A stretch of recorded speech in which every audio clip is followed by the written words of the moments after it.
Jay Massey is a full-time real estate investor. He's an entrepreneur. He also teaches people how to find deals, raise capital for real estate investments. Meeting Jay Massey in person, you'd think he's just a regular guy. He's got jeans and a t-shirt on and a pair of sneakers. But he's built up a multi-million-dollar empire. I hope you do have an empty notebook because it's going home filled.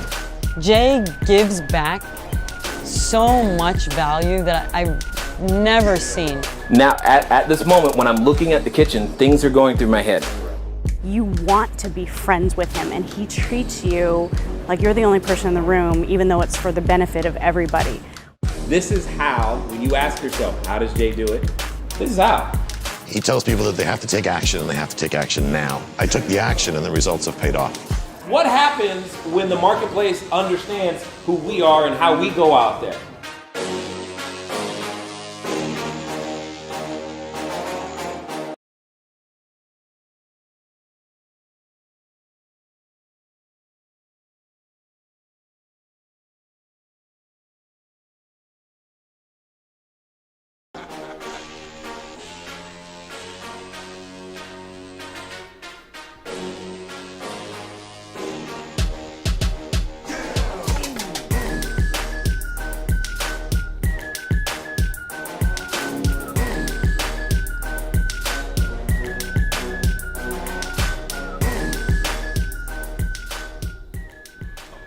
Whew.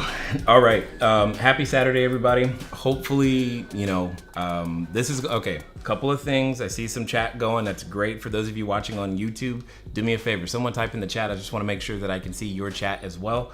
And then what I want to do right now is to remind everybody a number of my next live streams, including this one, they're going to have a significant amount of information.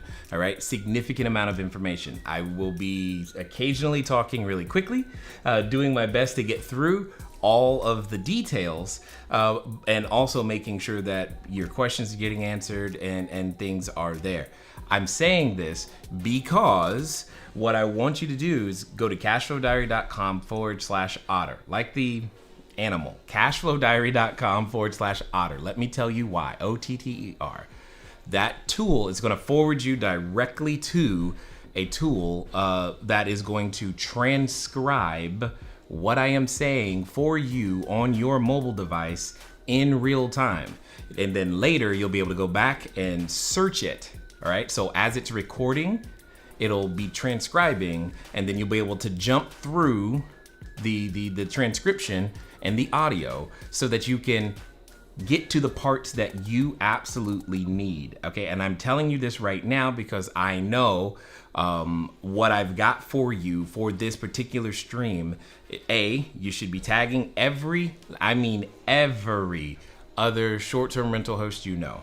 And then 2, you're gonna wanna be able to get through certain parts faster so that you can skip around, because you're gonna come back to this one a number of times because there's just a lot, as you guys know, there's a lot going on right now, and we are doing our best to bring you the bits and pieces that we can, as well as take care of the members that we have, etc., because we've been talking about this internally, and now it just keeps piling up, and then it becomes we gotta go live and tell everybody else too. And that's basically what keeps happening. So we do our best, try to condense it down. It won't be step by step on this particular one too much as it will be. These are the ideas, these are the concepts, these are the things that you need to be thinking about doing right now to recapture revenue right now, because that's one of the biggest things that we're going to be talking about towards the end. We have uncovered some things that are helping to recapture a significant portion of that revenue that disappeared, what felt like disappeared overnight. So you definitely want to be tagging people. That's why I'm kind of stalling right here at this particular second, so that you can tag people. You can go to CashFlowDiary.com/otter, OTTER. Why? Because you'll download that app. When you download that app, install it, it will transcribe real time. All right. And because we may not be able, unless you just want to go back and scrub through multiple times. So, and for those of you watching the replay, do the same thing. That way you don't have to keep going back and forth all the time. All right. So we've got a number of things to talk about really quickly, but I also have two individuals on the line right now. I have two individuals on the line right now, and we're going to bring them out here in just a moment, but not before I say some things, because there's some things that I've been hearing that I don't like, right? I've heard, I'm actually hearing reports from other medical professionals that for whatever reason, some operators are refusing to house them right now.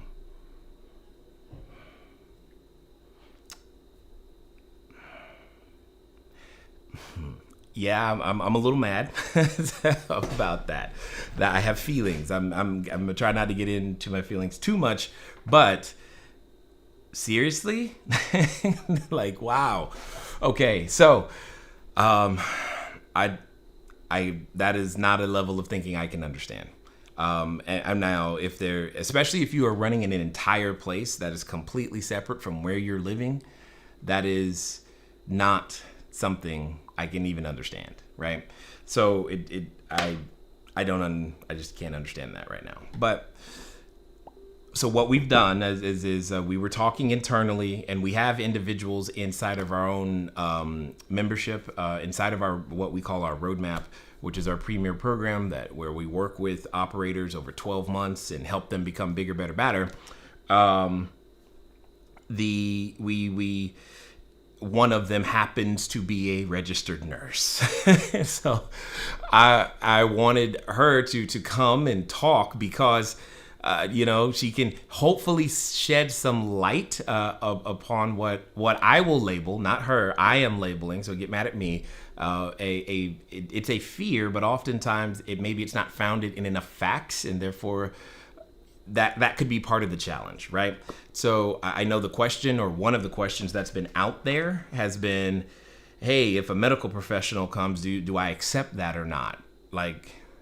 And what I want to do is we're going to talk with her briefly and hear from her. And then we also have another person here, because I know some of you've been having trouble and some challenges with that SBA disaster loan. So you're going to want to stay tuned for that, as well as I've got some stuff around pricing and some things around customers, or where to find them. Okay, where to find them. We're going to talk about that too. So as I said, hopefully you had enough time to go get that downloaded, turn it on, whatever, and it's now transcribing for you real time, because this is going to start to come. It's going to come fast, and we're just going to be talking.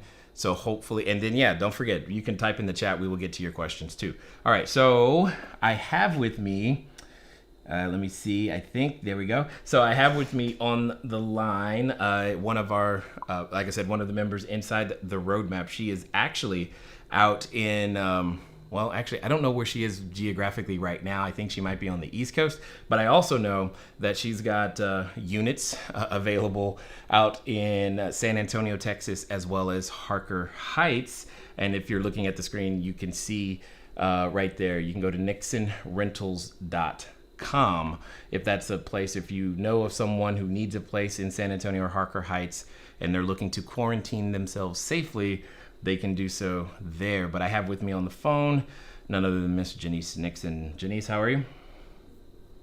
I'm good, Jay. How are you? Good. I know you were kind of nervous, this being your first time doing this. How's it going? How does it feel right now? Does it feel like we're just talking on the phone?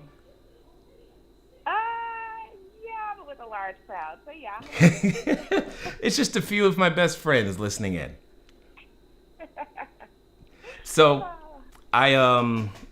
I'm legit upset. I'm mad, okay? I am just like livid and mad that I am hearing how some medical professionals are being treated right now about, when they're seeking a place to stay, to work at a hospital that is experiencing what it's experiencing. And I'm just wondering if you could help us understand, again, from your perspective as a nurse, help us understand, is the fear founded in anything rational whatsoever? And if so, what? Or if not, or what precautions should we be taking, etc.? Yeah, so, it's crazy to me. Having short-term rentals and also being a nurse, so I'm in kind of two different spaces and hearing things from both sides.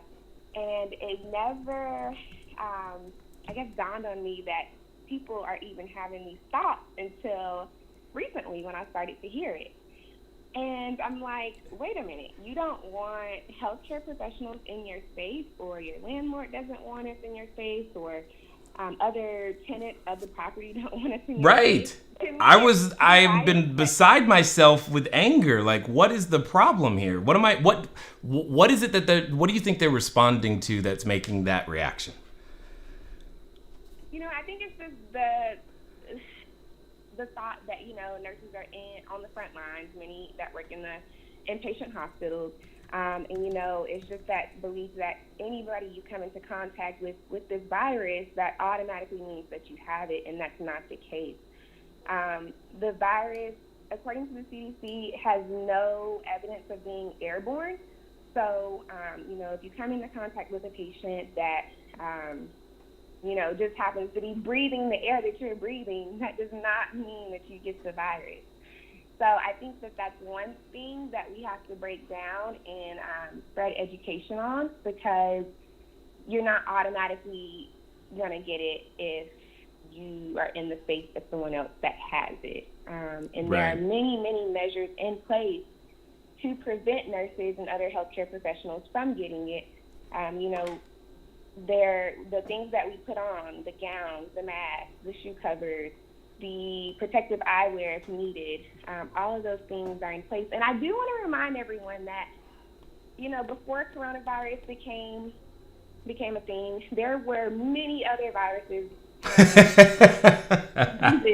that were just as scary, if not scarier, that nurses have, and other healthcare professionals, because I do want to make sure that I address it, all of us, that we have had to put as a priority to not spread from one patient to the next patient, or put as a priority to not spread to our families when we come home. So we've been doing this. We've been doing this for a long time. Yeah, so you're saying that this isn't the first time you guys have dealt with a contagion of some kind and at work? You're saying this is not your first rodeo? No, not at all. Not at all. Right. And if anything, maybe we should have been afraid before now as opposed to now? I think so, because there are airborne things out there that are in hospitals that are probably, I'd say, much easier to catch than, I think, coronavirus. And that's not down to the virus or what's going on at all, but I do want to remind people that there are things in place that we were doing way before this, that, we have even ramped up a bit, if that was even possible, on doing, to make sure that we don't spread this virus into the community. So do me a favor, because again, I know if anyone is like me, anytime a nurse walks in the room, my blood pressure automatically goes up. If they pull out a needle, I'm probably fainting. So I've never really paid attention to what you guys are doing, but take us through, like, what you're walking in the room, or maybe it's before you walk in the room. I don't really know. What would, in this particular instance, what is if you wanted to walk in the room and all you wanted to do was to check one of those devices that they're connected to and then walk out? What would that entail in order to be able to do that? Gotcha. So you're saying about for a patient that has the virus, or even is their test hasn't come back yet, or it's just suspected that they have the virus, you're spending about 5 to 10 minutes outside of their room just preparing to go into that room. How long? So, a good bit of time by, you're using hand sanitizer. We've all been in a hospital within the last 10 or so years. We know there's hand sanitizer stations outside of each room. So you foam in and you foam out.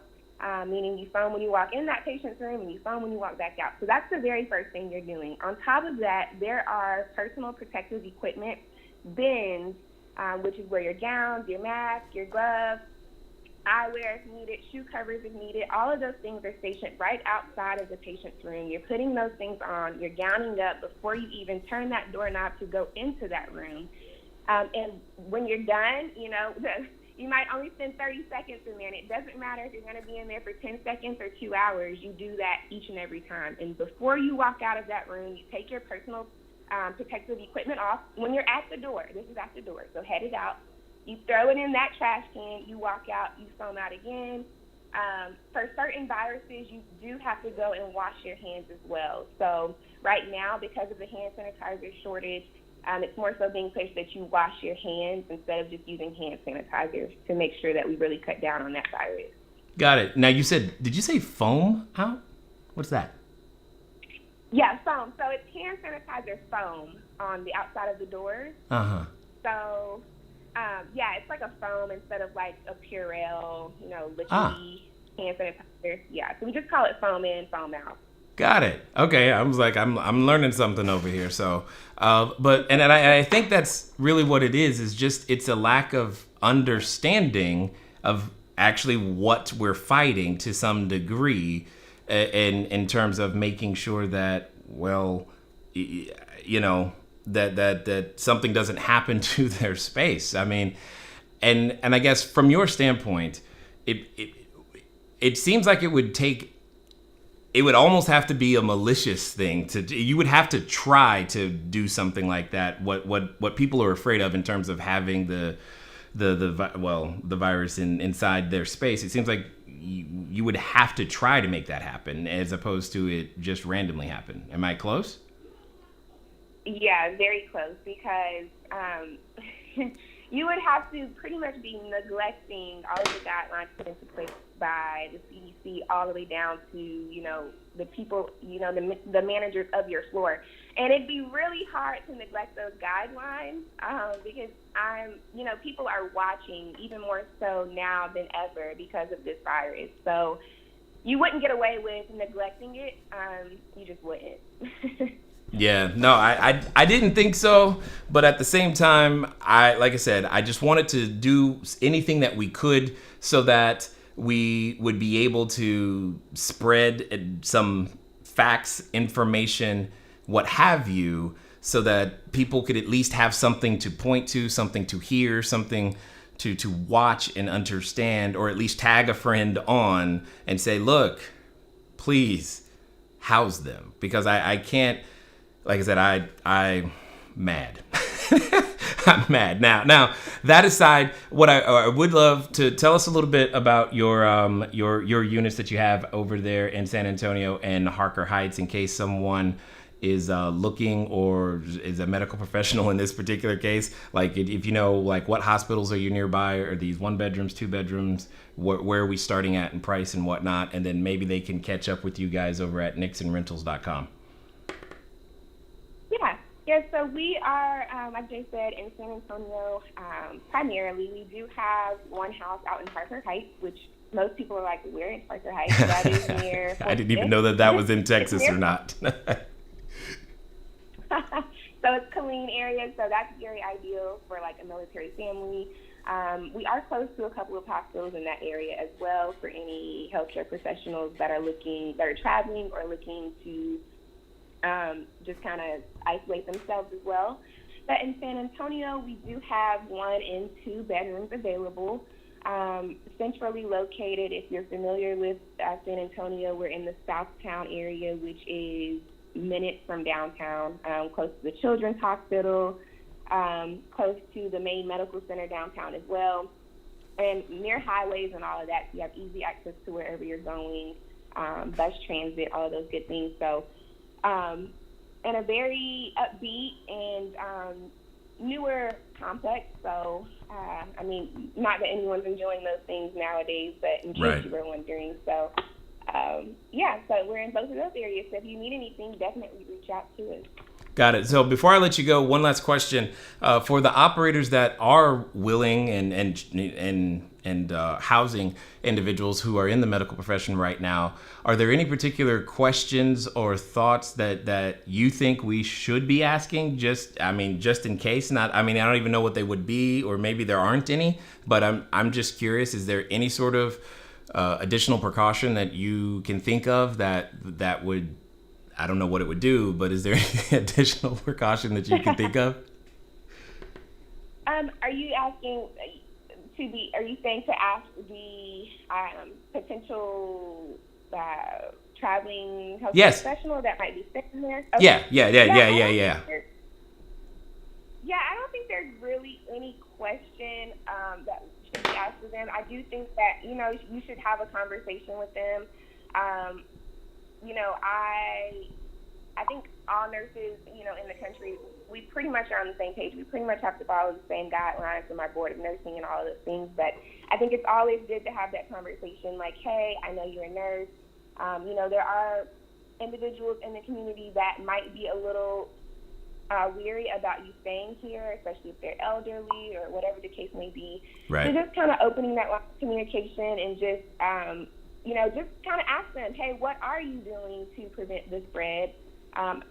Just so that you're on the same page and that conversation is there. I think that's good. And then if you do get any questions from other tenants or a landlord or something like that, you can relay that information very easily to them, or if they wanted to speak to that nurse. I just think, just ask them, just talk to them. Right. Totally understood. And somewhat selfishly, I'm going to put you on the spot because I'm kind of curious myself, but what's it like being inside the roadmap from your perspective? Oh, it's awesome. I don't think that my husband and I would be seeing the results that we have been seeing without the roadmap, and prior to that, just without the guidance and education that we've been given. It's very helpful to also have people that are doing this with you that you can ask questions of. You just don't feel like you're alone in this business. And just having the people you can rely on to just talk to because they get it. So I think between the education and having that strong community of support, it has been very vital to our success. And, all of the new members coming in, I think they'll be able to say the same thing. Yeah, I agree. And thank you very much. Is there anything else you want to say before I let you go? No, that's all. You guys stay safe, be well. Yeah, yep. And good job. See, it wasn't as hard as you thought, but I appreciate you coming and sharing the information, because at the end of the day, it's one thing for me to say it. It's another when it's coming from a nurse, specifically a nurse who is an short-term rental operator, and that's exactly what I wanted you guys to hear and see and to understand. So Janice, I definitely appreciate it. And guys, as I said, if you know someone over in San Antonio or the Fort Hood area, you go to nixonrentals.com, send them a message, text them, whatever is on the site there, because they do have locations that are currently available for you guys to take partake of in some way, shape, or form. Now, was it Sunday? Last Sunday, in fact. Yes, last Sunday, we went live, and it took a couple of hours to explain all the stuff we had then, right? And what we were talking about at that particular time was a number of possibilities, opportunities that were soon to come, but not yet here. Right? Soon to come, but not yet here. And now we are at a completely different stage. I mean, almost a week has gone by since then. And where we are now is, all right, trying to figure out, it's like that happened. Now, what do we do about it? And how can we also have some stopgaps in place? Because I've seen all kinds of conversations from people getting out of the business, running from the business, trying to downsize their business in various different ways. And there were many, many solutions that have been talked about, and there are some more even after this. So after this, we're going to talk more about finding more of the customers, because I can see some of you in the chat wondering how on earth can I get in front of some of these medical professionals. We're going to talk about that exactly, as well as some other ways that we've developed in this last few days. And then there's a pricing strategy that I have been teaching to those in the roadmap inside of CashFlowDiary here that we're going to also now share with you guys as well, because it has aided us in recovery of, in the sense of actually being able to get more of the units that went vacant all at once, basically filled. So I wanted to make sure that you have that. But one of the solutions that we talked about, or potential at least stopgaps, this is like the thing of last resort, if you will, is to be able to, there was going to be a disaster loan sponsored by the SBA. It's a federal loan, but the SBA was administrating it. And the guidelines were just being spilled out piecemeal, a little bit at a time. And we gave you some directions on how to search, and many of you were waiting all week for your county to finally show up. And you're now in the middle of completing that application. Now, I had the fortune, because I saw it, I ran over to my CFO and I got my bookkeeper involved, and we got huddled around all the stuff, and we were able to power through it in order to get it submitted.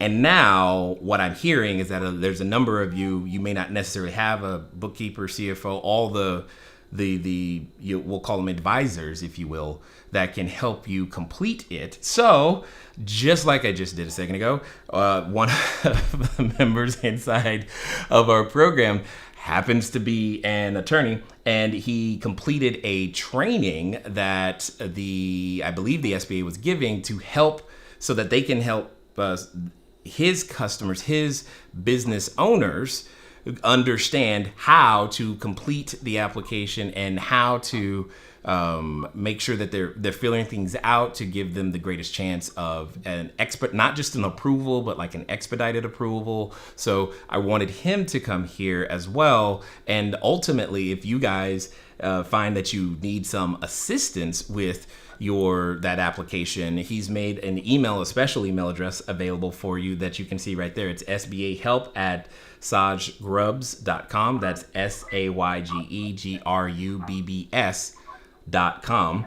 So you're free to email him there. But in the meantime, let's talk to him right now and learn what he's learned, so that might be able to assist you as you're continuing to go through that process. So Saj, how are you doing? I'm doing good. How are you, Jay?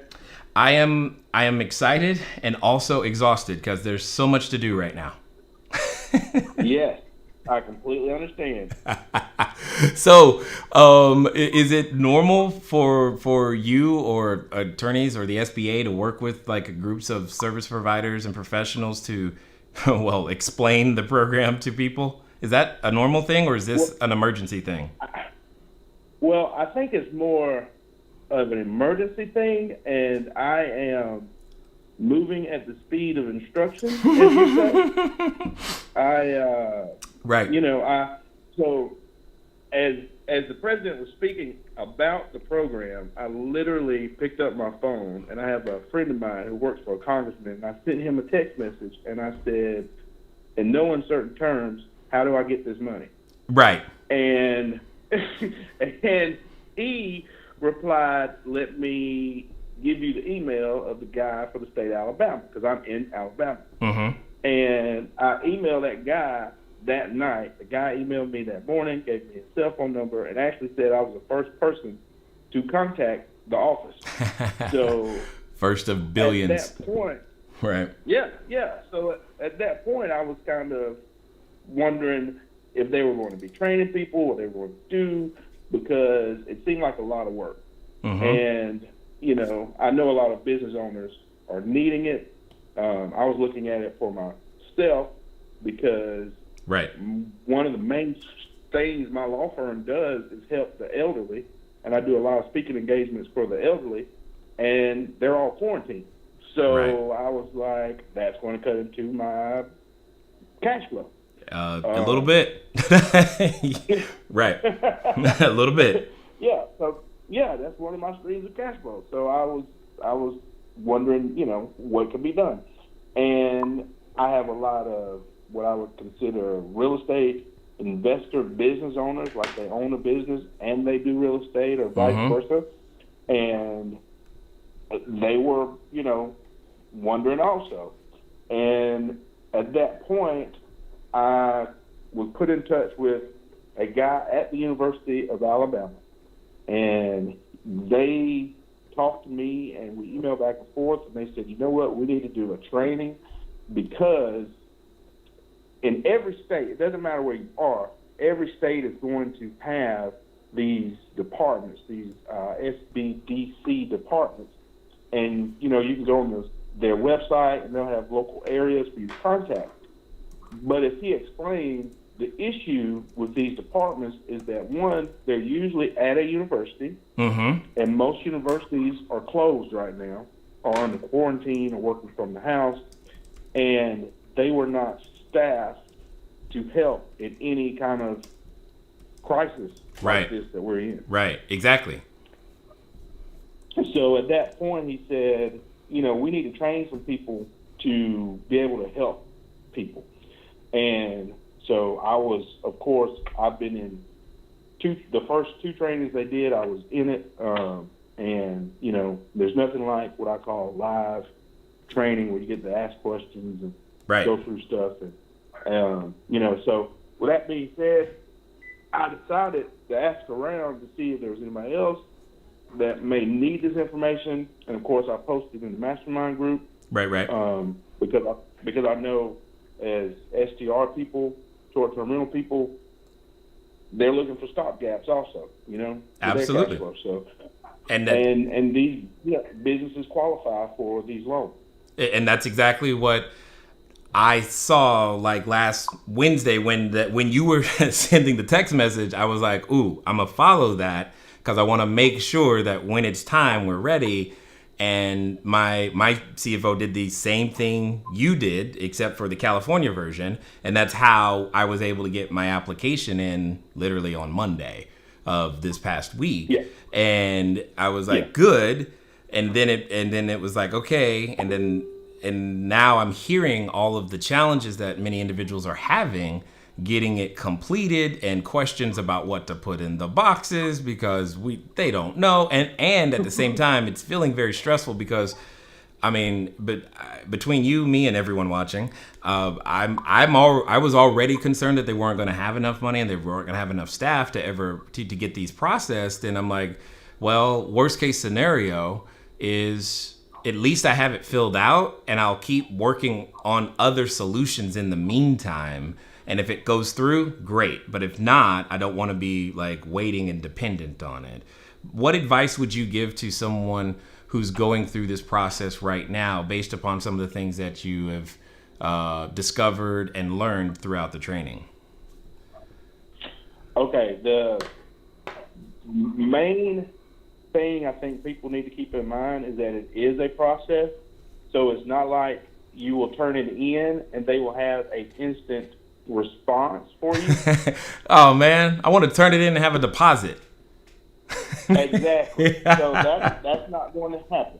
And the other thing is, depending on how you fill out the forms, and how you create what we like to call your financial narrative for your business and your streams of income, that is going to make a difference between you being put towards the front of the line or whether or not they're like, hey, we got a bunch of questions that we need answered, and, we kind of need to work with this individual, but now we're going to be playing phone tag and email tag and waiting for them to get us stuff and explain stuff. And as anybody that has ever handled anything would say, the more you have, it's better to be over-prepared than under-prepared. So, that was the route I took.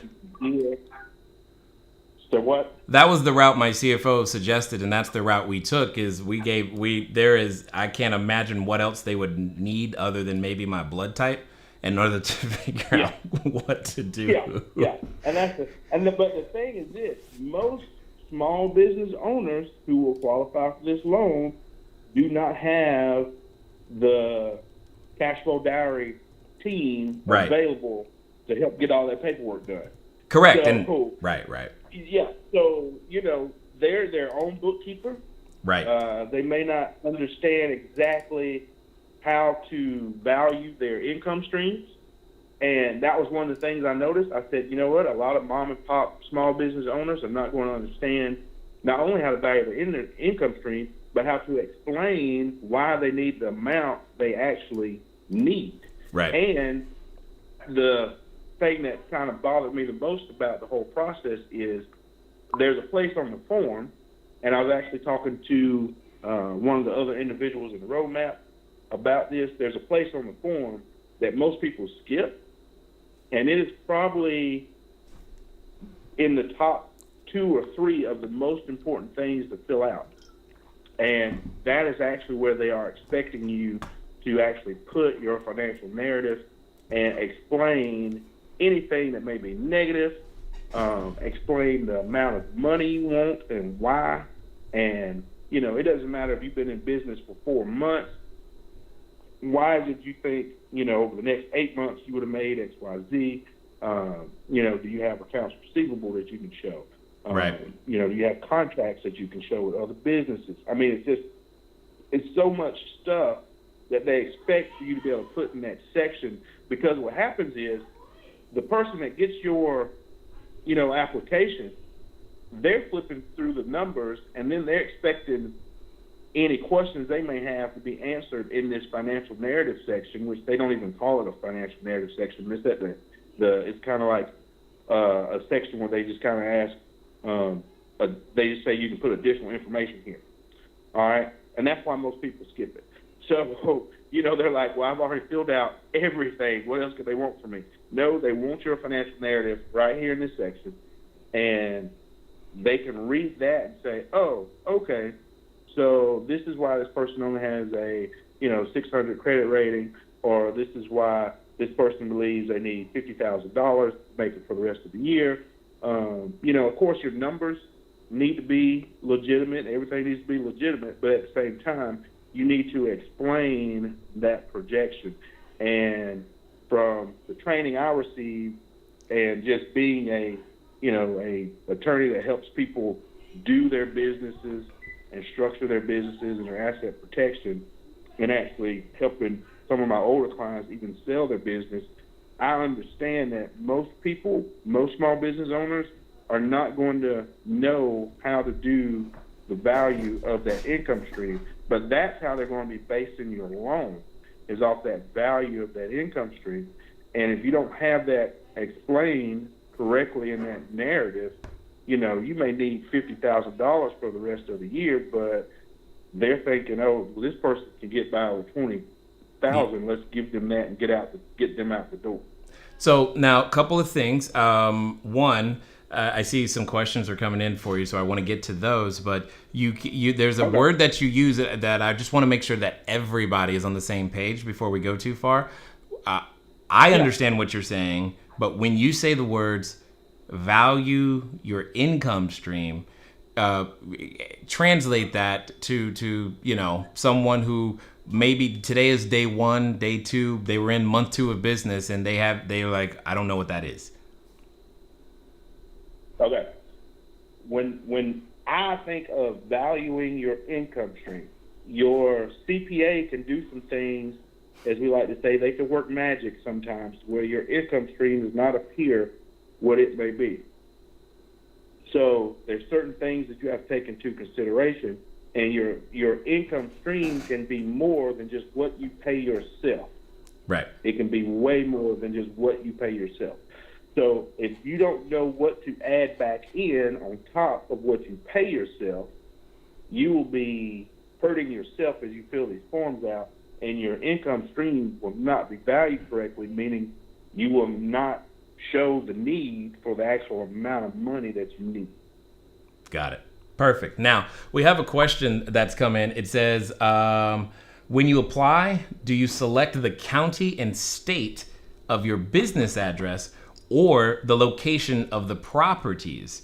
Because and for a lot of people, where they live is not, especially as a short-term rental host, an operator, not all of the properties are in the same city or place or where I may live. Yes. Now, that is a great question, first of all. Second of all, they're going to go by your LLC where it's registered and your EIN. Okay. Now, that does not mean, though, that you cannot put that. That's why that narrative is so important, because your LLC may be registered in Alabama, and you may be in a county like I am right now. It's not on the list, but you may have property or short-term rental units in Georgia that is on the list in a county that's on the list. So that's where that narrative is also going to come into play. Now, they're going to ask you also what county the injury took place. Mm-hmm. Okay? So you can put your business address, still going to be that business address for your LLC. Your property is in, or your units are in, in this example, in the county in Georgia. So your narrative would be important there to show, hey, I know I'm registered in, my LLC is registered in the state of Alabama, and my business is currently in a county where there's no relief yet or no funds available yet, but, the almighty but, my actual units where I make my money are smack dab in the middle of an area where funds are available, and this is the numbers, and this is the income stream, and this is the amount I need, and this is why. So it's like I say, it's a dance when you're filling out these forms, because as the guy emphasized to me, they are going to read that narrative. They are expecting to see a narrative. If they don't see that narrative, because most people skip over it, they're just looking at numbers. And as we all know, as small business owners, your numbers usually do not tell the complete story. Well, yeah, we just, by left to our own devices, we don't necessarily know how to have the numbers tell the complete story, because that's just not our skill set in a lot of cases. Exactly. It's just not the skill set. Okay, got it. So the one of the questions is, when I was completing the application, I did not see a place where to enter the desired amount of funds. Did he miss that? What is there a box number that you're aware of? I'm laughing for one reason. What? That is supposed to be in your narrative. Got it. Okay? So, and I'm going to read this from an email I received from one of the trainers, where he says, yes, the narrative will go on page 3 of Form 5, and this is where you will request the amount needed. That's important because you can't specify the request anywhere else. Is there any particular reason they just didn't put that on the application? So what, Jay? I'm just thinking common sense here. Like, if that's maybe put those words on the form, box, something. I don't know. Jay, as I'm saying, we are dealing with the government. These forms were already done. Oh my gosh, I understand. Wow. And as most people say, they're making it easy for them. So when you skip this section and you don't have a narrative, you're not asking for a certain amount. They just get to look at your numbers and they get to decide how much they believe you need. Understood. So so you know what? Let me address this before the chat blows up, because I know it's coming. So let's assume someone has already completed it and sent it in, and they're listening to this now, and they're freaking out because they're like, "Uh-oh, what is there a path to resolution? What should they do?" I would resubmit. Okay. But what's going to happen is there's a if you've already submitted, there's a person that's being assigned to it. Yes. And they may contact you, just depending on how thorough your claim is, quickly, or they may contact you in 3 weeks. But when they contact you, they're going to have a bunch of questions because you don't have a narrative filled out. And you're already behind the curve because now they're going to be waiting on you to get this narrative done, and you're going to be freaking out trying to make sure, it's almost like, I remember my first year of law school, you take one test, and that's your entire grade. Oh, no. No.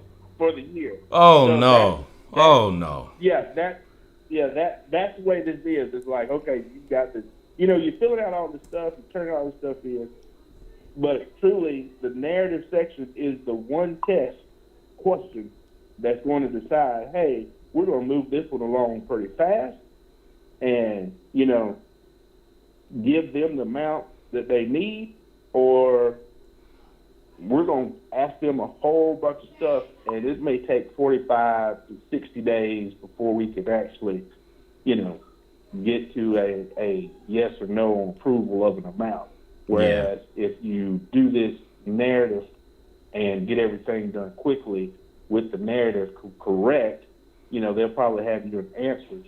One of the trainers was saying that, they'd probably have those people an answer within like 3 weeks with the money amount and close within like another 5 to 10 days, because the SBA is trying to do this as quickly as possible because there's so many people that need this help. So when it comes to it, it's not so much that it's like dead, it's delayed is what you're saying. That's what I'm hearing. It's like what now? It just say someone who submitted and whatnot, and because I'm looking at some of the comments that are coming in the chat. So it's not like it's dead. It's just it could be delayed, is what I'm hearing. Is that accurate? Yes, it's going to be delayed. Got it. And from what I can tell, what's going to happen is you didn't send it in, you didn't ask for an amount, and either they're going to give you, and from what they were saying, the person's just going to give you an amount or an offer that they just think your numbers show, or they may have a bunch of questions. Either way, you're at their mercy kind of, because they don't necessarily have to let you go back and fill out that narrative. You know? Now that you know about it, you may reach out and ask, and call and say, hey, I need to refill out a section, this, that, or the other. But with that being said, to me personally, it's better to just do it all right up front, because that's going to get you to the front of the line, and that's going to get you to where you're telling them how much you want versus them telling you how much they think you need. Right. Totally understood. So as this process continues and whatnot, what specifically, I guess, when someone contacts you, what are you helping them with? Are you filling it out for them? How does that work? Because I'm sure there are a number of people who would rather not take the chance at getting it wrong. I completely understand. So, my wife, and we've got a couple of what I would call teammates, team members, staff members. We are currently putting together what I would like to call maybe a boot camp on just the forms and how to fill them out correctly. And when you email me at sbahelp@sagegrowth.com, we'll let you know when the boot camp is available. And one of the main focuses of the boot camp is helping people understand how to write their narrative and that narrative section.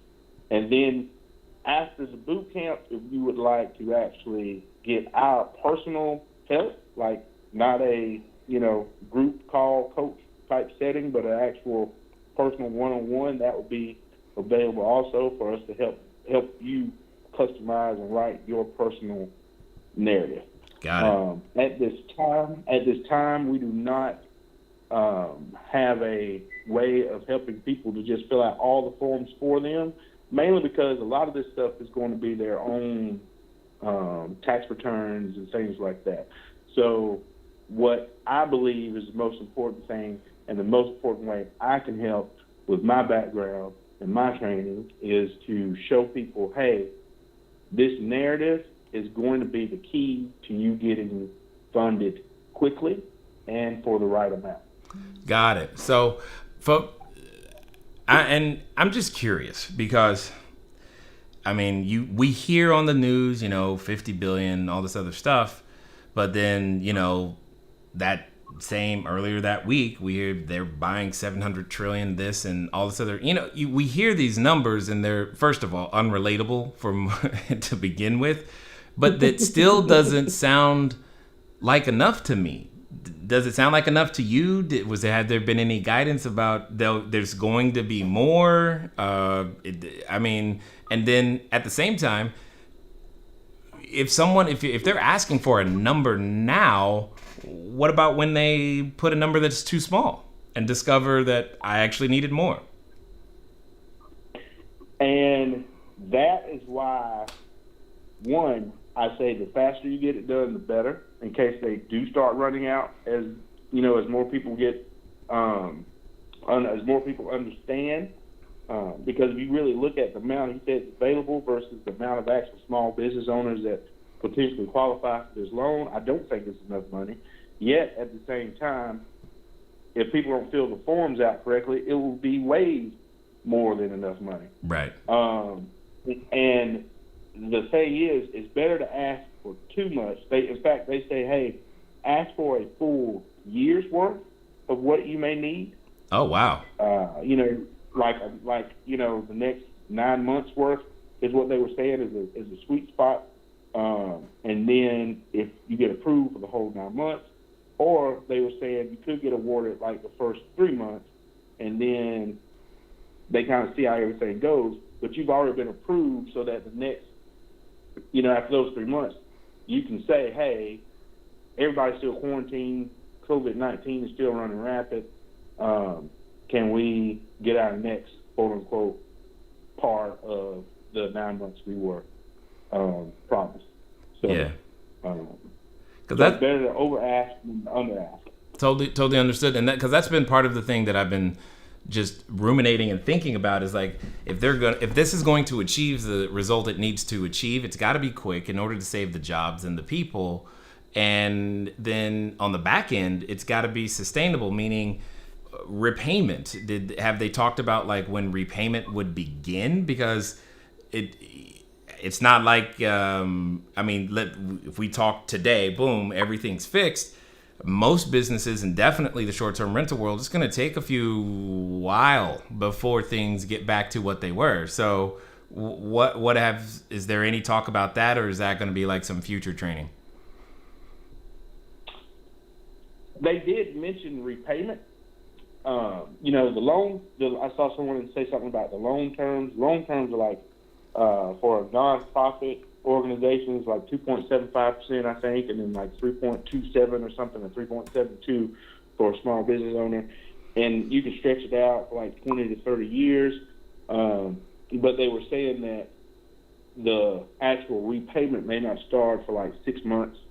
So it's kind of like we're giving you the time to get the funds and see what happens and get back to your normal stream of revenue. Well, okay, but what if it's going to be 6 months? Jay, here's the big thing is, and I know you're going to love this, it's a case-by-case basis. Of course. So, of course, your loan may not start paying back for 6 months. Okay. Somebody else's loan may pay back in 3 months or a year. They are truly doing it a case-by-case basis, which really makes that narrative even that much more important. Yeah. Okay. Which again, it just makes it that much more. It's hard to put your confidence and faith that anything is going to happen. And yet at the same time, it's like, well, I got to do something. At least I can do this and work on other solutions in the meantime. So is there anything else that you felt needed to be said that you wanted to say before I let you go? Just contact me at that email. We'll get you, for those that contact us, we'll get you the info about the classes that we're going to be having. And if someone does offer to, are there companies out there, because they were saying companies were popping up to help people complete the entire loan application. They can't charge you more than $2,500, so keep that in mind. And that's the amount that the SBA actually set themselves, because they said it's worth $2,500 for someone if they are going to fill out all the paperwork for you and do the narratives and do everything and do all that. So, so just email us. I know people are hurting, and to me, this loan, like you said, it's a stopgap. It's a hope that can be available, And, you know, you don't know when it's coming, but whenever it comes, it'll come right on time. Right? Absolutely. Absolutely. Now, I'm gonna do the same thing I did to Janice. I'm gonna do the same thing to you. I'm curious, what's it been like being inside the roadmap and hanging out with the other operators inside our programs? You know, I am honored to be in Roadmap for one reason.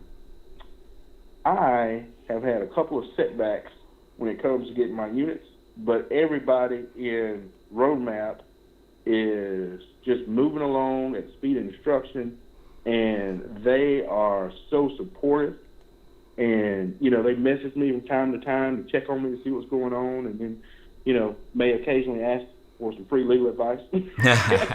But, but they are my Roadmap family, so it's no big deal. But yeah, it's the instruction and just the camaraderie, and then the experts. You know, when you're sitting there and you're reading a person's book on Sunday night, and then that person is in Roadmap on Tuesday, and you can ask him a question. I mean, that's just invaluable. So awesome. Well, I'm glad to hear it. I'm glad it's of value. That is definitely our goal and desire, and I definitely appreciate you stepping up, because I'm sure there were many attorneys, many people, many service providers who could have been at that training but were not. And you decided to go, and now you're deciding to share that information. I see comments already, people saying that they went ahead and emailed you. So I you know, hey, that's good. I'm glad that you are willing to help them right now, because it's confusing and it's scary, and you can be a stable point, or at least an anchor that can get us closer back to normal. So I definitely appreciate you taking the time to be here, though. That's for sure. Thanks. thank you, Jay. No problem. Okay, so ladies and gentlemen, you're seeing how we work. This is kind of what we do here as a community. You keep hearing what roadmap. What is that?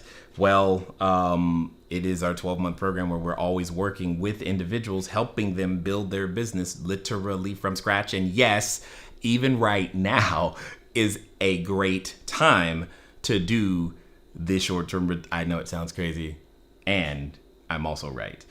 In fact, after this, we're going to be doing a special training with them all around, not necessarily how to spot the opportunities, but how to deal structure them so that they can understand some crazy things. Like, but believe it or not, it is possible to have a greater than two.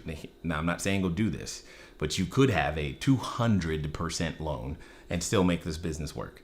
But don't do that. I'm just saying, letting you know that is possible.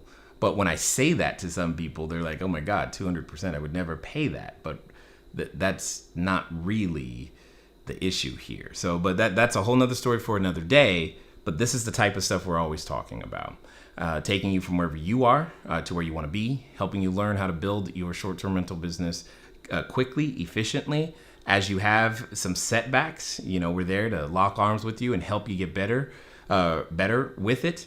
And over time, what ends up happening is what used to be or is your current annual income becomes your monthly income, and you learn how to do that on an hour a day. Now, admittedly, these past few weeks, it's been more than an hour a day for all of us, but they've been some of the first people that when I've gathered information and gone out there and used it and created a result, that we're able to then go teach them exactly what to do step by step. And right now, it has never been more important to make the right steps because before, the marketplace was very forgiving, right? You didn't have to be, you guys have heard me say this, you don't necessarily have to be good, you had to be present. Well, now you have to be good in order to be present. And that's really where we are. And that's what we're doing, is helping individuals navigate what are very choppy waters so that they can end up in a position to where they hopefully want to be. And some, I know of many who are expanding right now. They're actually acquiring more units as all of this is occurring because it also makes sense to do that. Anyway, with that being said, if anything like that sounds of interest to you, you can fill out an application for what we call a consultation. You go to cashflowdiary.com/roadmap, cashflowdiary.com/application, and answer all the questions. And very similar to the SBA, we are judging you on your answers. You give us poor answers, you probably won't actually get access to a consultation. You give us good ones that sound truthful, right? Hey, cool. We'll definitely connect you with one of our staff so that we can find out more about you, us, and if it makes sense, then we can help you move forward. With all of that being said, there's a couple of things that I still that I not only want to say, but I also want to give you some insight as to what we have been discovering. Okay, as you heard at the beginning with Janice, there's nothing wrong with renting and housing the professionals, the medical professionals right now, right? They are an essential service as defined everywhere. Whether you realize it or not, we also are an essential service, which is kind of interesting and fun, especially right now. So you may be working with limited staff and all of these things, but we are still an essential service.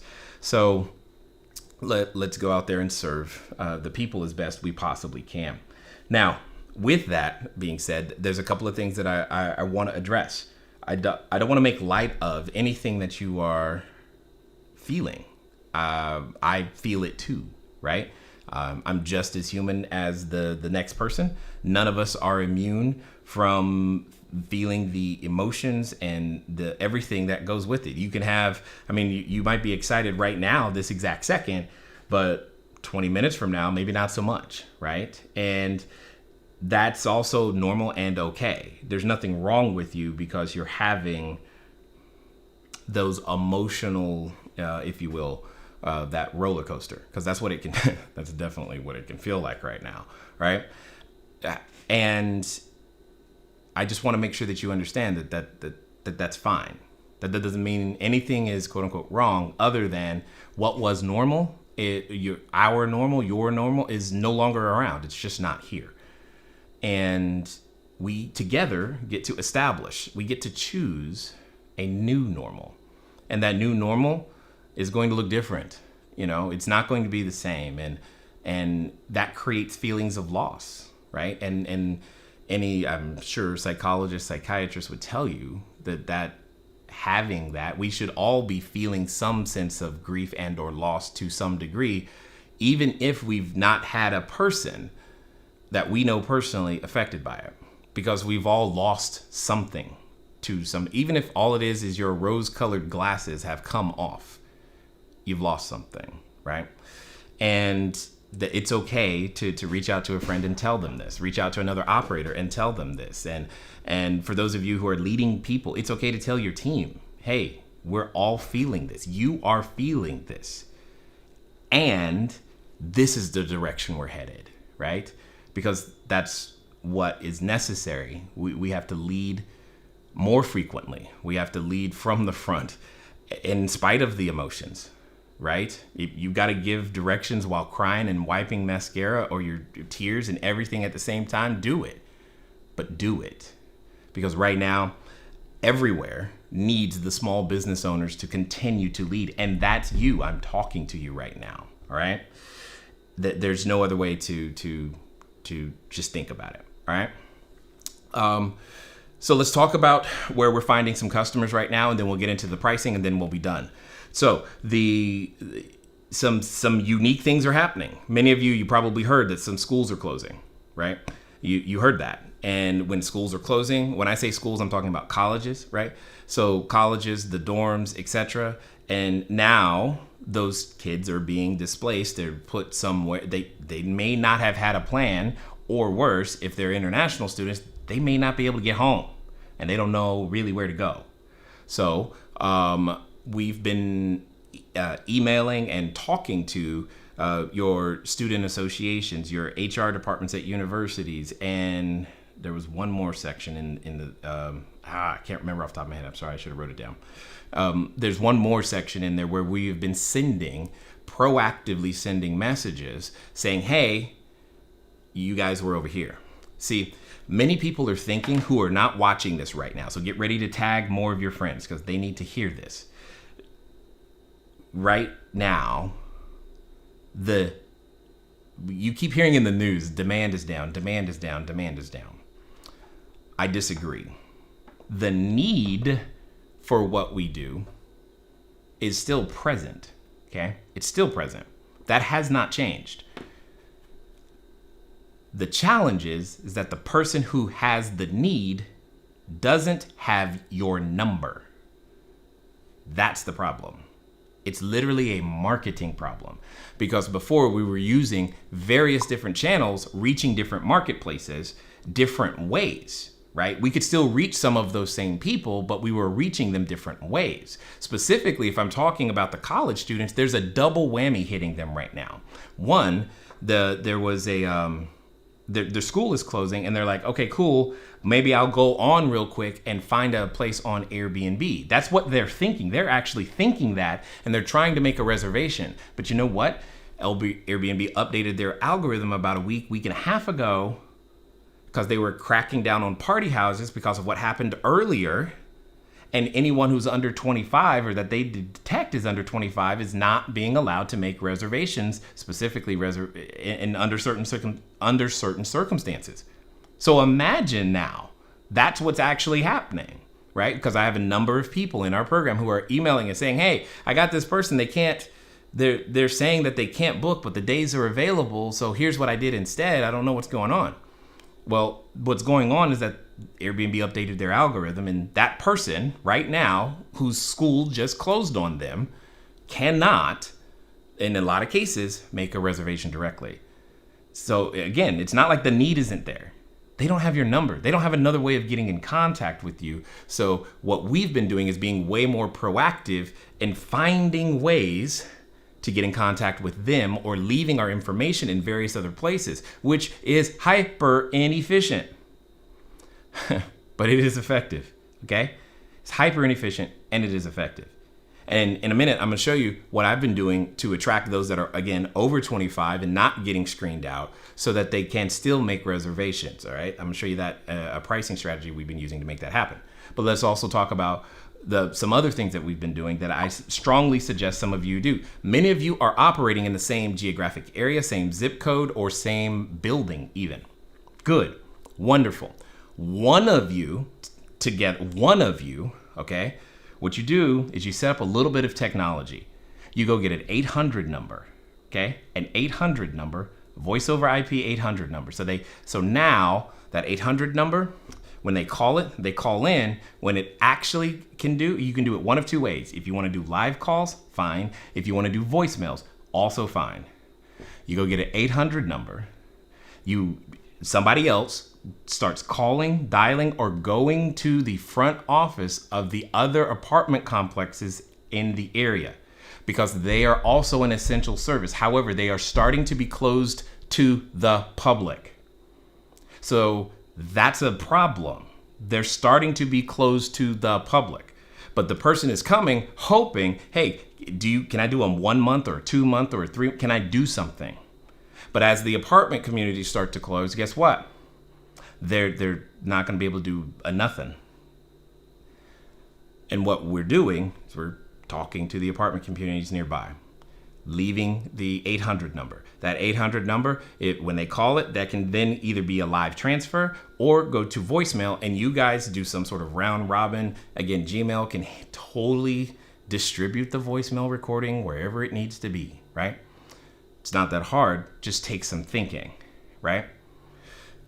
Next, as you heard, was it Marriott, CEO of Marriott, like, dude, I have never seen this. This company's hundreds of years old. First of all, I thought it was very interesting that he said occupancy is normally 67%. I'm like, buddy, maybe you should come here, because in my head, like, we got better occupancy than that. But anyway, I did have that thought, so I'm just being transparent there. But also, they're closing. Well, and just like what happened last week when Disneyland closed, and then Apple, and then Amazon, and then what felt like everybody was starting to announce stay at home and all this other stuff, the other hotels in your area are going to follow suit, and some are already following suit. So, same thing. You need to get somebody over there, call them, create a way to have an easy way for them. Because I promise you, the employee or skeleton crew that's there needs a way to help their conscience feel better. What I mean is they know what's going on. They understand what is happening outside, but they don't have a solution because they don't have control. They can't open up the hotel. They can't open up the apartment complex. They can't open up the school. They can't do anything about it unless they have your flyer, your number, anything that simply says, hey, okay, you know what? You can't stay here, but call these people. You can't stay here, but call these people. And then what happens is when they call, again, 800 number, you guys are together, y'all split them up. It doesn't matter. You can work that part out. But what I am saying is work together so that everybody, because again, it's not that the need isn't there. I've seen it all week. The need is there. They don't have our number, okay? They don't have our number. Start making posts on your Facebook pages, your Facebook profiles, your Instagram, everything. You're like, I've never done that before. I don't care. Put it up there. Start it today. Ask them to share it. Put in every hashtag. Don't worry about the strategy. Right now, you need to make sure that people who need you can find you. Because someone knows someone who knows someone who knows someone that needs you. And the only way that they're going to find you is by doing these things, because that's what's happening. I posted 3 posts this week and been getting inquiries for entire hospital staffs, not just like one medical professional, but it's one medical professional reaches out, but it's him or her and 9 more, right? No one of us can house all the people. I'm giving you the strategies you can go implement right now to be of service, okay? Because we're an essential service and becoming increasingly so because the hotels are closing, the apartment buildings are starting to close themselves to the public. Many, they're not doing they don't do a month to month, they don't do week to week. They don't do what we do fundamentally. And no one really knows what's going on or how long it's going to go on for. And what I'm saying to you is we can do something about it. It's not that demand's not there. They just don't have your number, right? And we didn't have a reason to distribute this way before. We do now, all right? So go and do something about it while you're waiting on the SBA loan, right? All right, so with that, the next thing I want to do, I told you it was going to be a long one. Those of you who got Otter, you're probably happy right now. So Otter, again, cashflowdiary.com/Otter, OTTER. It's an app that my new OBM, online business manager, referred to me. It was like the very first thing she said. And I was like, yes, I love this thing. So I'm telling you to go get it because it will translate as I am talking for you. It will translate and you can go back and search and do all kinds of things. All right.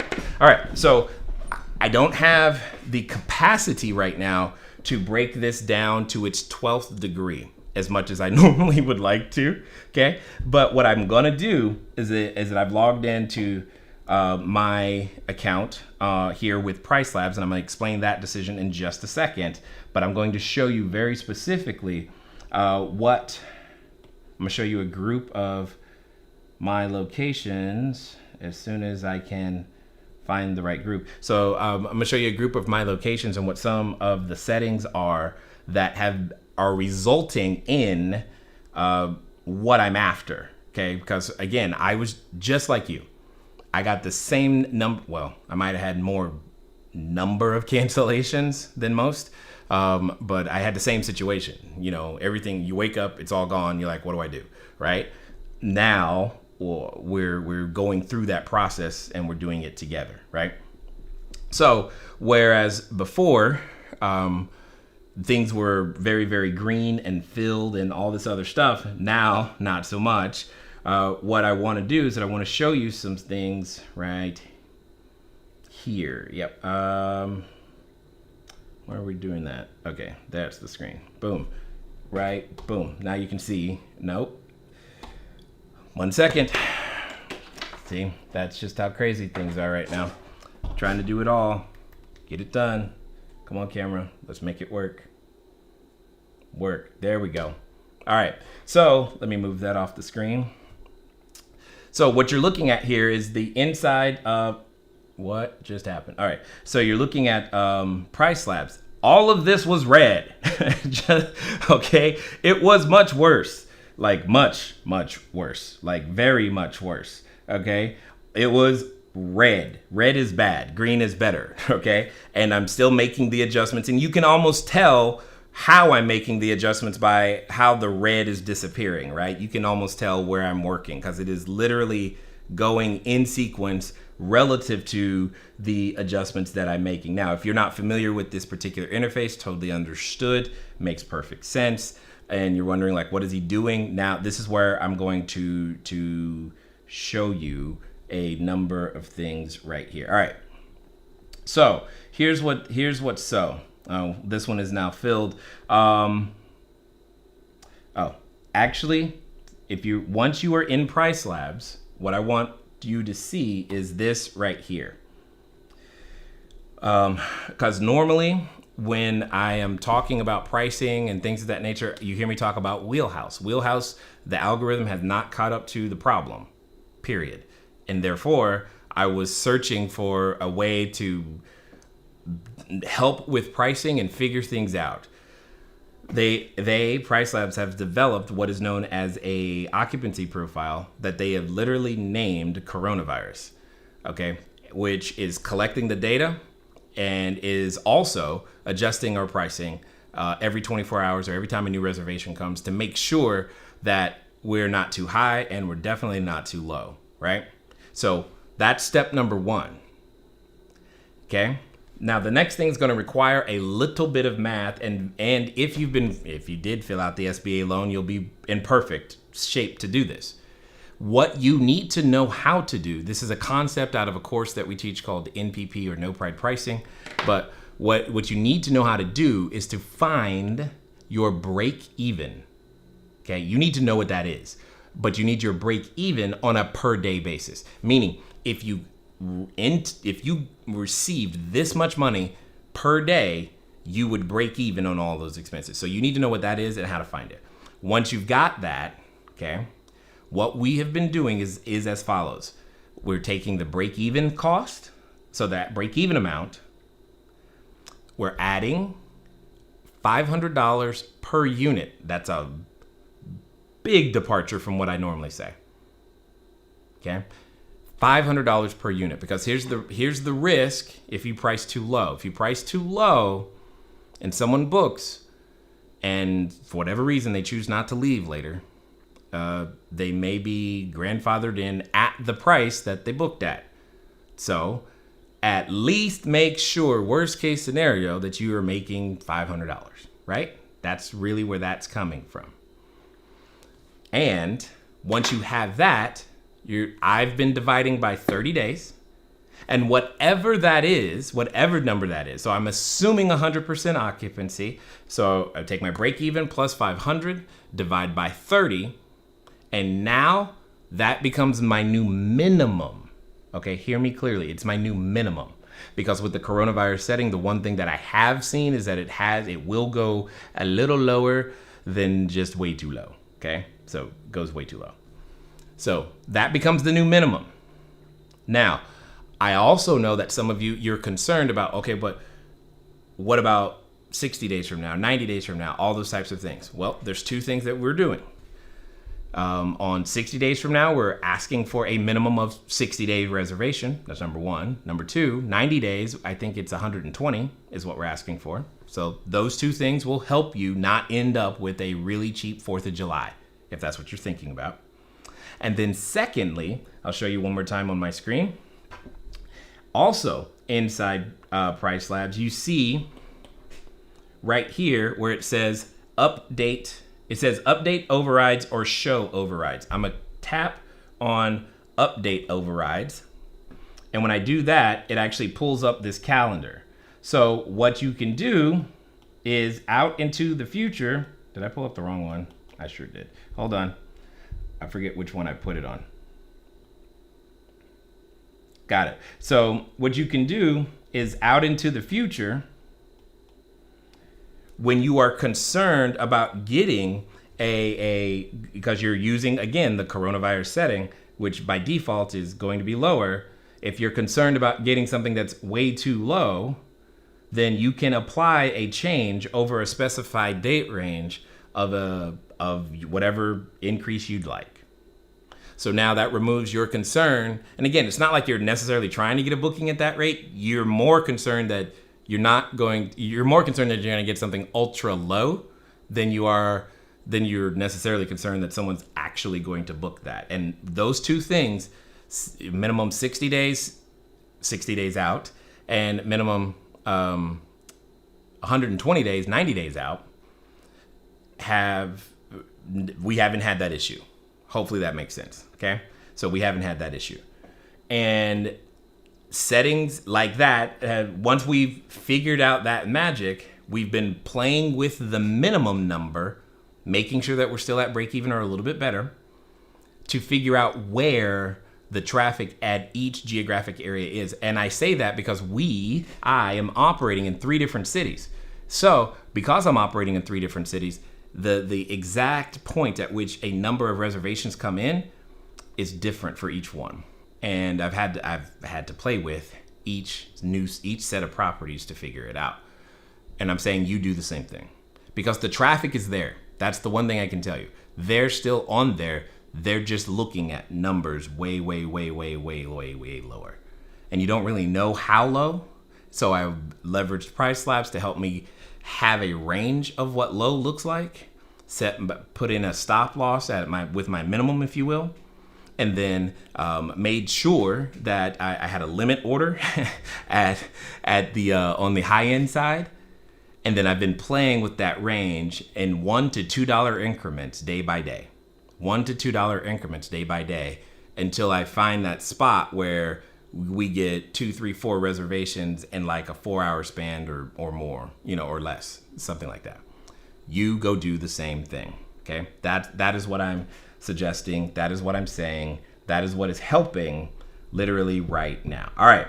I think I'm getting close to probably our normal length of time that we tend to go, actually. But at the same time, I don't want to keep going. Oh, cool. We're only 90 minutes. Yay. So I do want to, there is one more thing. I do want to let everybody know that we are, if you've been watching this and you're like, dude, this sounds like even though everything's crazy, it still sounds like a good industry to get into. One of the things that we're going to be doing on the coming up, we have another what we call launch series, if you will, or masterclass. If you want, you can go over to CashFlowDiary.com/learn live and register for it. I'm going to be teaching for a good number of days, live streaming in a row, right? So there will be content, lots of testimonials. We'll talk to you, yes, about what the roadmap looks like some more then, if you haven't joined before then. And ultimately, why does this business still work? Even with everything going on, like why? What is it that you need to be doing in order to make the business work for you? Who is it that you need to be serving? How on earth are you going to raise the capital and make that happen? What are the systems that you need to have in place in order to make this business work, given the current economic climate and forecast that is coming this particular way? And ultimately put yourself in a position to where you emerge on the other side with more units than you have now, and a stronger financial position than you are now, and you can begin to transition to what we call phase 3, which is where you begin to purchase, real estate. One of the benefits that I feel like I now have, it feels like a benefit really today, is that I got started in this whole real estate world during 2008 crisis. Because I got started during the 2008 crisis, I believe it gives me a unique perspective on everything that is happening right now, especially as you see lenders shutting down, not doing loans, especially as you see people who will still have a need to sell property, especially as you continue to go forward, knowing that people will still have a need to travel, right? And,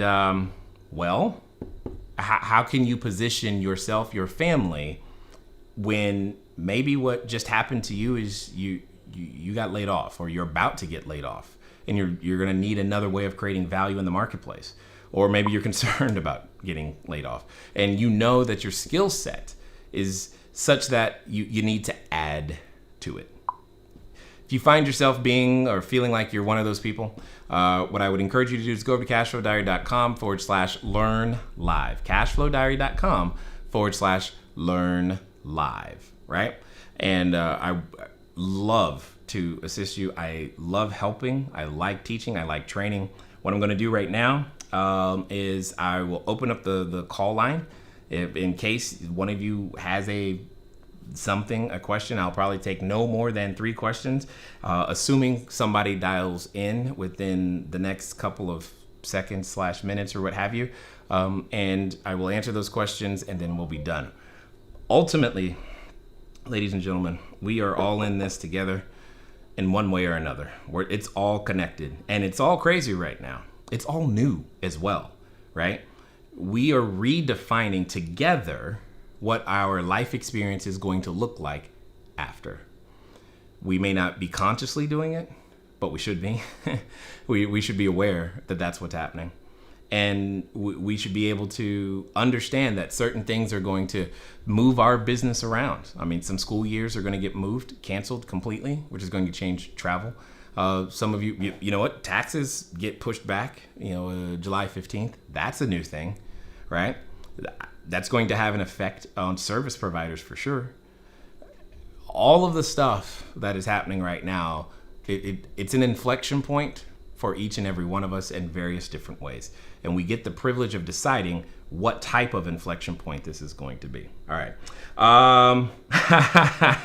Okay. So I almost expected this particular gentleman to call in. So this is going to be fun to hear from him.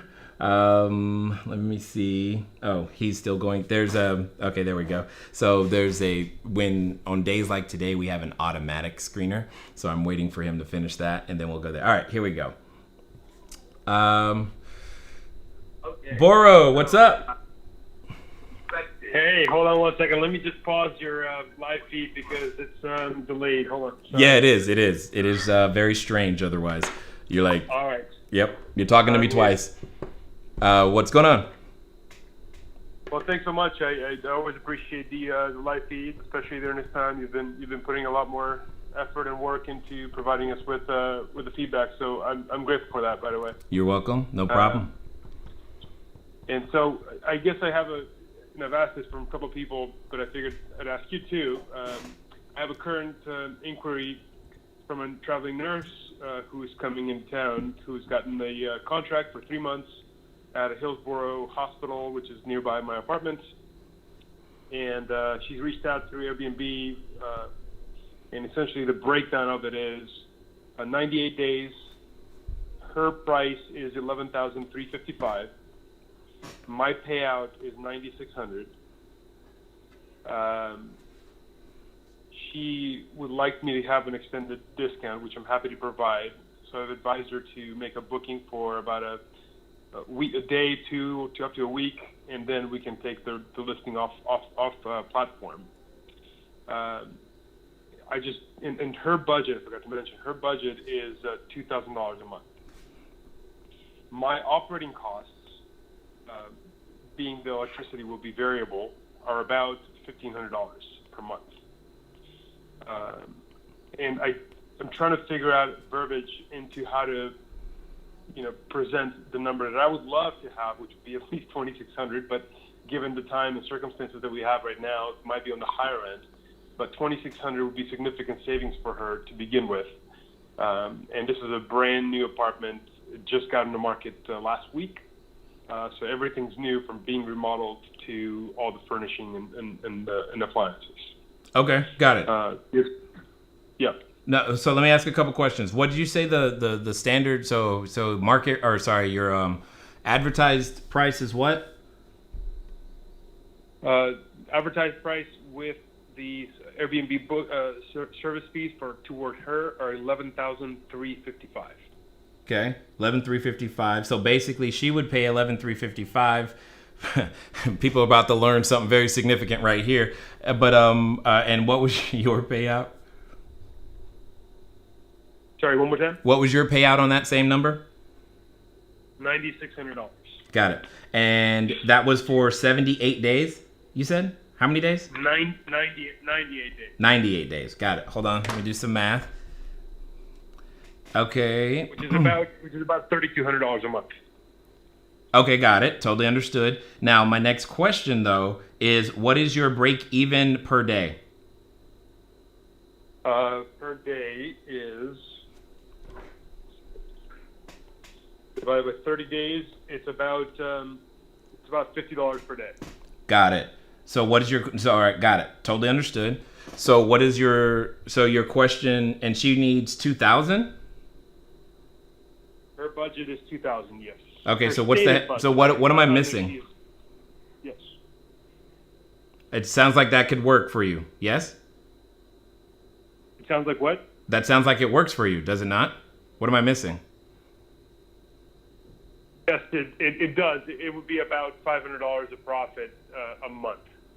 Do you have another option And right now? the listing doesn't start until April 27th, and it will go through July 31st. I understand. Okay, so hear what I'm saying. Yeah. And I think I've said this to you before, but all of us are dealing with constantly two emotions. There's, especially right now, when on the buying side of something, we're always dealing with fear. On the selling side of something, we're often dealing with greed. You have to ask yourself right now, like legit straight, I'm right here with, I've always been straight with you, always going to be. Do you have another option right now for 98 days that's going to come across? Like right now? I do not. Okay, got it. I do not. All right. So we can't ask compared to what, because it's compared to nothing.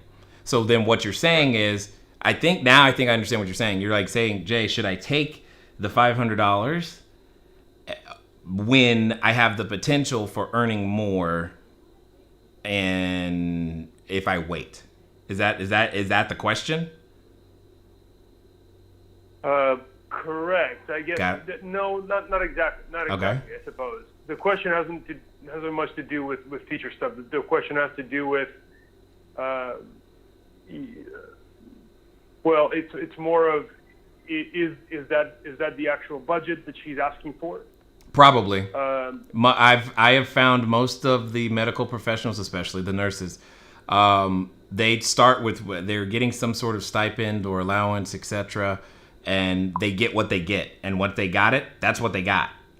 Period. There's not much room for negotiation. Now, if you are trying to find a way to put yourself in a position to where it can work even better for you, you can maybe ask if she's traveling with someone else, and hey, we also have a sleeper sofa, and now maybe both of you can come, right? So it's a 2-for-1, which individually makes it easier. Well, it does two things. One, it'll cost her, or it'll cost each of them less money, even less money per month. And then you can also have the benefit of making more in that sense, but you're also delivering more service. So if that's a possibility, like if this, I'm assuming this is a 1-bedroom?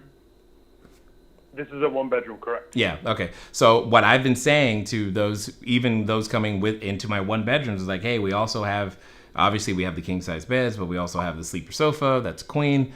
If you're traveling with another person, maybe the two of you get together and it'll be less for both of you, especially if you're going to the same hospital, there you go. That type of situation, that may actually work if you suggest it, but you should at least suggest it. But outside of that, I have not had experiences where the traveling nurses specifically are trying to lowball or something of that nature.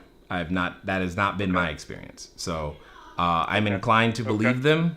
And in this particular case, the numbers work. The only other thing I would be asking is, now the one thing you can be doing is asking them if you can provide, or if they want some additional Maybe they want some additional cleanings while they stay there. One of the things we're doing is we're working with food packaging places to also assist. Maybe having some prepared meals arrive will also assist. And if I have to, I'll go get them a car, and so that they can, drive and do what they need to do. So we will figure that out. If what you're thinking is I'd like to be able to earn, some more, well then I'm saying add some more services that they're going to need and or want anyway. And they may actually appreciate, someone coming in, cleaning, disinfecting on a weekly basis. They may appreciate some of those extra things because they're clearly going to be working a lot and going to be tired. Yeah. Okay. Does that make sense? Yeah, no, it does. My initial response was going to be to her, basically would break down the cost, $3,700 per month through Airbnb. I was going to try to work with her with $2,350 essentially. Sure. And then include two cleaning services at any time she requests after she checks in. Oh, you're thinking the exact same thing. So yeah, that's not necessarily a bad offer, and that's fine. Okay. That may work, but that's all I'm saying is, under no circumstances should you, in my opinion, no. I would find a way to make sure she stays at your place or they're staying there. That way they can take that. The sooner you can put their mind at ease there, the sooner they can get back to serving whomever they're trying to serve right now. Understand, they're doing this in between patients at the same time while they're, and in my head, I'm thinking, I want to remove that worry from their heart so that they can focus to help. Does that make sense? Yep, it does. No, perfectly. Okay, cool. Thank you. Yeah, no problem. It's what we do, man. You know that. All right, ladies and gentlemen. You've seen it. You understand it. This is how we roll. This is what we do. I get the privilege of doing this for lots of people all across the world and globe.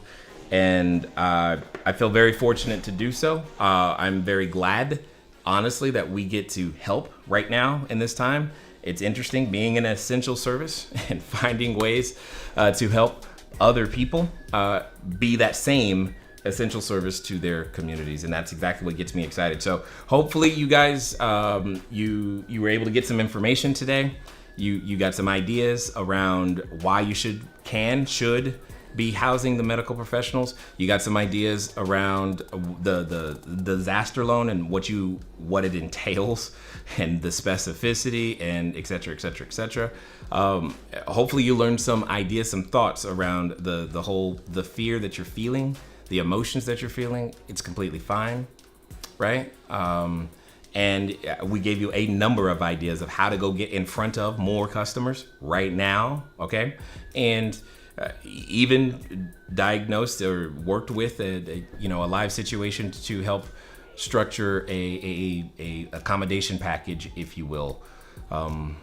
Hopefully you've tagged a friend, maybe a friend who's thinking about getting started in the short-term rental game, or a friend who is already in the short-term rental game, so that they can begin to take advantage of what it is that we have put together and what we're doing here.